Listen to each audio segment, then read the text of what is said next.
पर्दे के पीछे अमेरिका कुछ और ही खेल खेल रहा है। बट अमेरिका का कहना है कि ईरान सिर्फ एनरिचमेंट टेक्नोलॉजी ही बनाएगा। मिडिल ईस्ट के अंदर इतनी अच्छी दोस्तियां अगर चलती तो आज जंग का माहौल जो है वो ऐसा चल ना रहा होता। लेकिन इसराइल ने कुछ दिन पहले ये क्लेम किया कि उनके पास न्यू इंटेलिजेंस आई है जिसमें ईरान के न्यूक्लियर साइंटिस्ट, और आखिरी पॉइंट यह है कि ईरान के लिए न्यूक्लियर एनरिचमेंट एक नेशनल प्राइड और साइंटिफिक सक्सेस का सिंबल बन चुका है। नमस्कार साथियों, स्वागत है आपका हमारे YouTube चैनल पर। तो दोस्तों, मीडिया में शोर है ईरान और इजराइल के बीच चल रही जंग का, लेकिन पर्दे के पीछे अमेरिका कुछ और ही खेल खेल रहा है। अभी वेडनेसडे को एक रिपोर्ट आई और उस रिपोर्ट के अंदर ये क्लेम किया गया कि ट्रंप एडमिनिस्ट्रेशन ने ईरान को सीक्रेटली एक नई न्यूक्लियर डील जो है वो ऑफर की है, और साथ में ईरान की भी एक हाईएस्ट ऑफिशियल ने इस डील के बारे में बताया कि हाँ, अमेरिका की तरफ से एक नया ऑफर आया है, लेकिन जो डील है या क्या प्रपोज किया गया है उसको लेकर ज्यादा डिटेल जो है वो ना तो अमेरिका ने शेयर करी ना ही ईरान ने शेयर करी। पर जितनी भी डिटेल्स हमारे पास मौजूद है उसके थ्रू हमको ये पता चलता है कि इसका नाम है न्यूक्लियर कंसोर्टियम।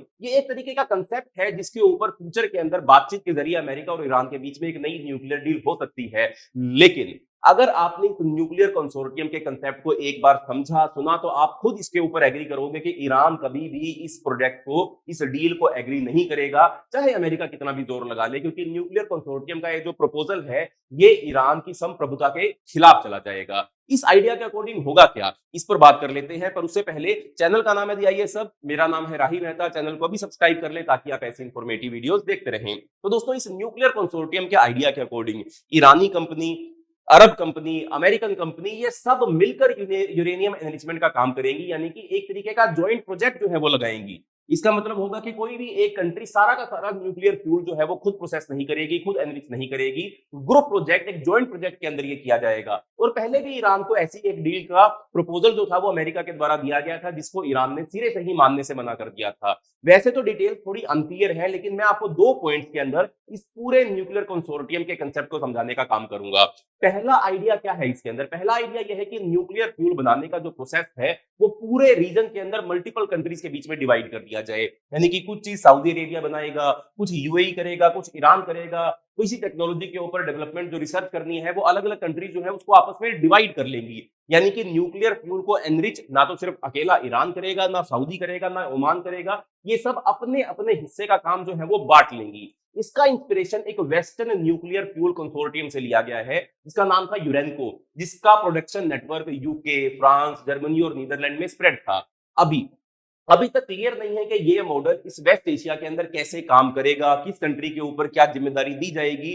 बट अमेरिका का कहना है कि ईरान सिर्फ एनरिचमेंट टेक्नोलॉजी ही बनाएगा और फिर वो अपनी टेक्नोलॉजी अपने नेबरिंग कंट्रीज को बेच देगा। लेकिन यूरेनियम के एनरिचमेंट और स्टोरेज को लेकर ईरान जो है वो उसका पार्ट नहीं होगा। यानी कि सिर्फ इससे related enrichment technology Iran develop कर पाएगा, पर ना तो वो खुद एनरिचमेंट कर पाएगा और ना ही एनरिच्ड फ्यूल को अपने यहाँ स्टोर कर पाएगा। वहीं ईरान इंसिस्ट कर रहा है कि एक्चुअल यूरेनियम एनरिचमेंट ईरान के अंदर ही हो और वो अपनी एक्स्ट्रा एनरिचमेंट कैपेसिटी का यूज करके अपने जो पड़ोसी देश है उनको न्यूक्लियर फ्यूल जो है वो सप्लाई करता रहे।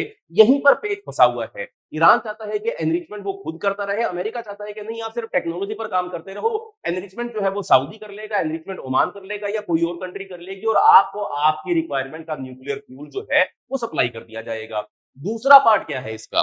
दूसरा पार्ट यह है कि यूएस और अरब नेबर्स ईरान के न्यूक्लियर इंडस्ट्री के अंदर इन्वेस्टमेंट करेंगे, जिससे अमेरिका और अरब कंट्रीज को ईरान के न्यूक्लियर प्रोग्राम पर ज्यादा इन्फ्लुएंस और ज्यादा ओवरसाइट मिल जाएगा। और साथ में IAEA, international atomic energy agency की मॉनिटरिंग के साथ साथ एक और लेयर ऑफ कंट्रोल जो है वो क्रिएट हो जाएगी ईरान के अंदर। इसका फायदा क्या होगा? इसका फायदा ईरान को यह हो सकता है कि अगर फ्यूचर में कोई सैंक्शंस लगती हैं तो यूएस और अरब इन्वेस्टर्स का स्टेक होने की वजह से ईरान की इकोनॉमी प्रोटेक्टेड रहेगी, क्योंकि वो भी तो उससे इफेक्टेड हो जाएंगे। तो यानी कि ईरान के ऊपर फ्यूचर के अंदर सैंक्शंस लगने के जो चांसेस है वो इससे कम हो जाएंगे। लेकिन ऑब्वियस है कि कुछ मेजर प्रॉब्लम्स भी इसके अंदर आ जाएंगी।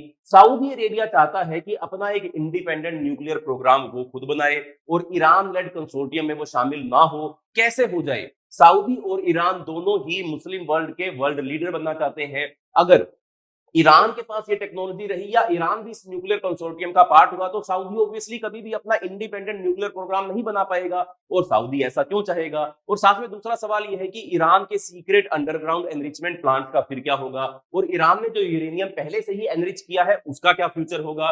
फिर भी अगर सब स्टेक होल्डर डिसाइड करते हैं कि ये प्लान एक full scale middle east war से बेहतर है, तो शायद ये मॉडल काम कर जाए। बट मुझे नहीं लगता कि ये मॉडल सऊदी भी मानेगा, ये मॉडल ईरान भी मानेगा, इजराइल भी मानेगा। मिडल ईस्ट के अंदर इतनी अच्छी दोस्तियां अगर चलती तो आज जंग का माहौल जो है वो ऐसा चल ना रहा होता। तो चलिए अब थोड़ा आगे बढ़ते हैं। अब इसके बाद थोड़ा और बैकग्राउंड भी समझते हैं कि यूरेनियम एनरिचमेंट का प्रोसेस होता क्या है और क्यों यह जरूरी है न्यूक्लियर बॉम्ब को बनाने के लिए। दुनिया भर के अंदर न्यूक्लियर एनरिचमेंट की बात हो रही है, पर होती क्या है न्यूक्लियर एनरिचमेंट, और ईरान और वेस्ट के बीच में क्या इशू है, ये इतना ज्यादा सेंसिटिव क्यों है, इसको भी समझते हैं। देखो, यूरेनियम एनरिचमेंट एक ऐसा प्रोसेस होता है जिसमें यूरेनियम 235 आइसोटोप का लेवल जो है वो बढ़ाया जाता है। नेचुरल यूरेनियम जो होता है उसमें मोस्टली यूरेनियम 238 होता है। यूरेनियम 238 से यूरेनियम 235 की जो कंडीशन है या फिर जो उसकी रेंज है उसको बढ़ाने का काम किया जाता है। उसके उसी प्रोसेस को यूरेनियम एनरिचमेंट हम बोलते हैं। जो न्यूक्लियर चेन रिएक्शन होती है उसको सिर्फ यूरेनियम 235 ही सस्टेन कर सकता है, 238 सस्टेन नहीं कर सकता है। एनरिचमेंट का सबसे कॉमन तरीका होता है सेंट्रीफ्यूज का यूज करना। सेंट्रीफ्यूज के अंदर ही यूरेनियम एनरिचमेंट पॉसिबल हो पाती है। ये जो आपको पीछे दिखाई दे रहे होंगे, ये इनको सेंट्रीफ्यूज जो है वो बोला जाता है। इस फोटो के अंदर आप देख सकते हो, इन्हीं के अंदर ही एनरिचमेंट का जो प्रोसेस है वो चलता है। साथ में यूरेनियम, इसमें क्या होता है, इसमें यूरेनियम को गैस फॉर्म के अंदर कन्वर्ट कर दिया जाता है। यूरेनियम हेक्साफ्लोराइड नाम की एक गैस बना दी जाती है और फिर इस गैस को हाई स्पीड पे घुमाया जाता है और इस प्रोसेस को यूरेनियम एनरिचमेंट हम बोल देते हैं। और न्यूक्लियर एनर्जी बनाने के लिए यूरेनियम को सिर्फ इतना ही एनरिच करना पड़ता है, यानी कि 2 से 3%, 3 से 5% अगर आपने एनरिच कर लिया तो आप उसे न्यूक्लियर प्लांट में इस्तेमाल कर सकते हो, आप न्यूक्लियर एनर्जी उससे बना सकते हो। लेकिन न्यूक्लियर बॉम्ब बनाने के लिए यूरेनियम को लगभग 90% तक एनरिच करना पड़ता है। इसको हम हाईली एनरिच्ड यूरेनियम बोलते हैं। जब लोग कहते हैं कि ईरान का ब्रेकआउट टाइम क्या है, ये भी आपने शायद सुना होगा, बहुत ज्यादा चर्चा के अंदर चलता है कि ईरान का ब्रेकआउट टाइम क्या है, इसका क्या मतलब होता है और ये यूरेनियम फ्यूल से कैसे कनेक्टेड है। दोस्तों, ईरान को, इसका मतलब होता है कि ईरान को 27 किलो हाईली एनरिच्ड यूरेनियम बनाने में कितना टाइम लगेगा, क्योंकि इंटरनेशनल एटॉमिक एनर्जी एजेंसी के हिसाब से इतना material 27 kilo highly enriched uranium जो है वो एक न्यूक्लियर बॉम्ब बनाने के लिए काफी होता है।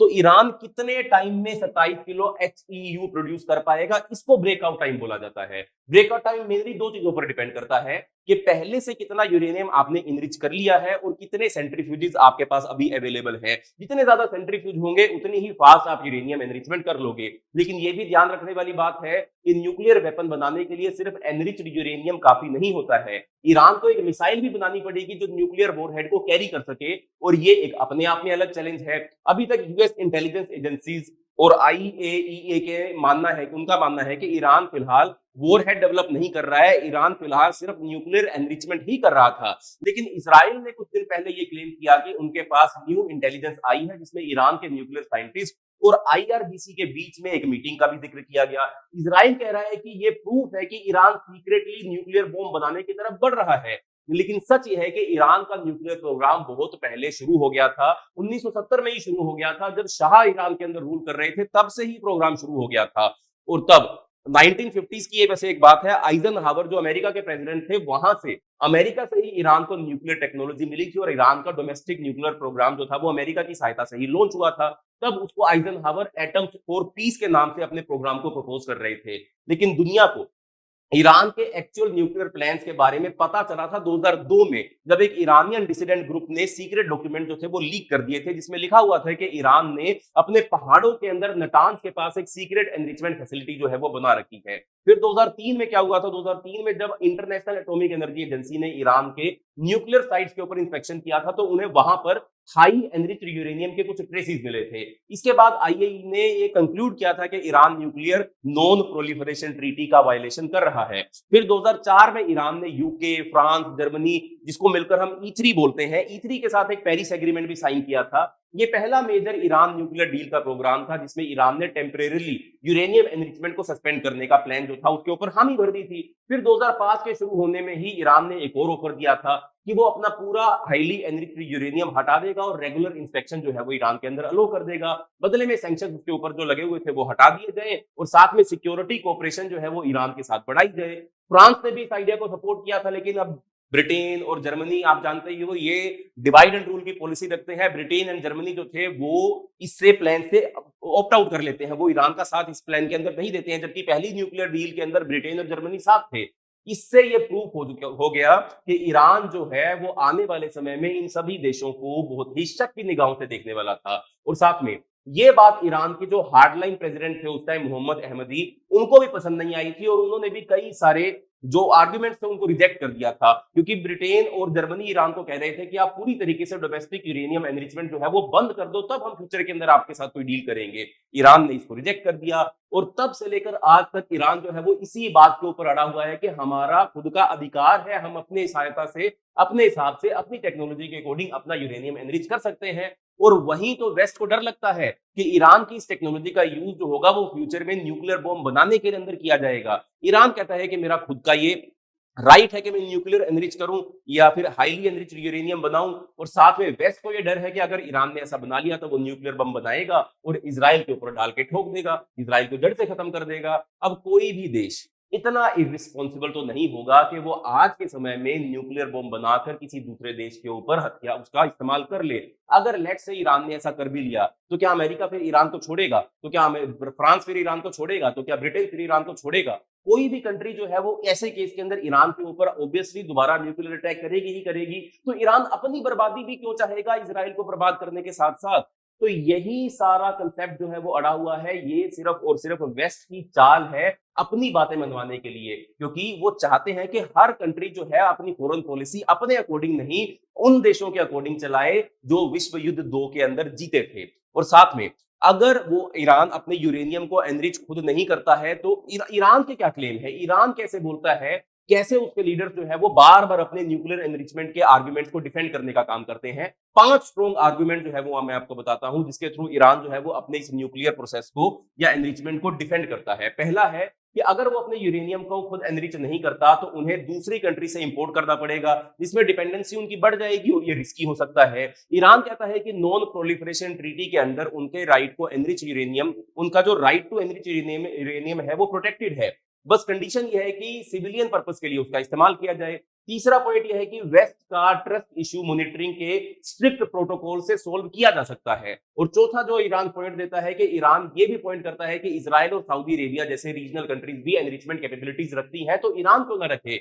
और आखिरी पॉइंट यह है कि ईरान के लिए न्यूक्लियर एनरिचमेंट एक नेशनल प्राइड और साइंटिफिक सक्सेस का सिंबल बन चुका है, स्पेशली इतनी सैंक्शंस के बावजूद। तो दोस्तों ऐसे में मुझे नहीं लगता कि ये न्यूक्लियर कंसोर्टियम वाली बात जो है वो कहीं जाकर ठहरेगी। ईरान इसको नहीं मानेगा क्योंकि अब उसके लिए वो नेशनल प्राइड का इशू बन गया है।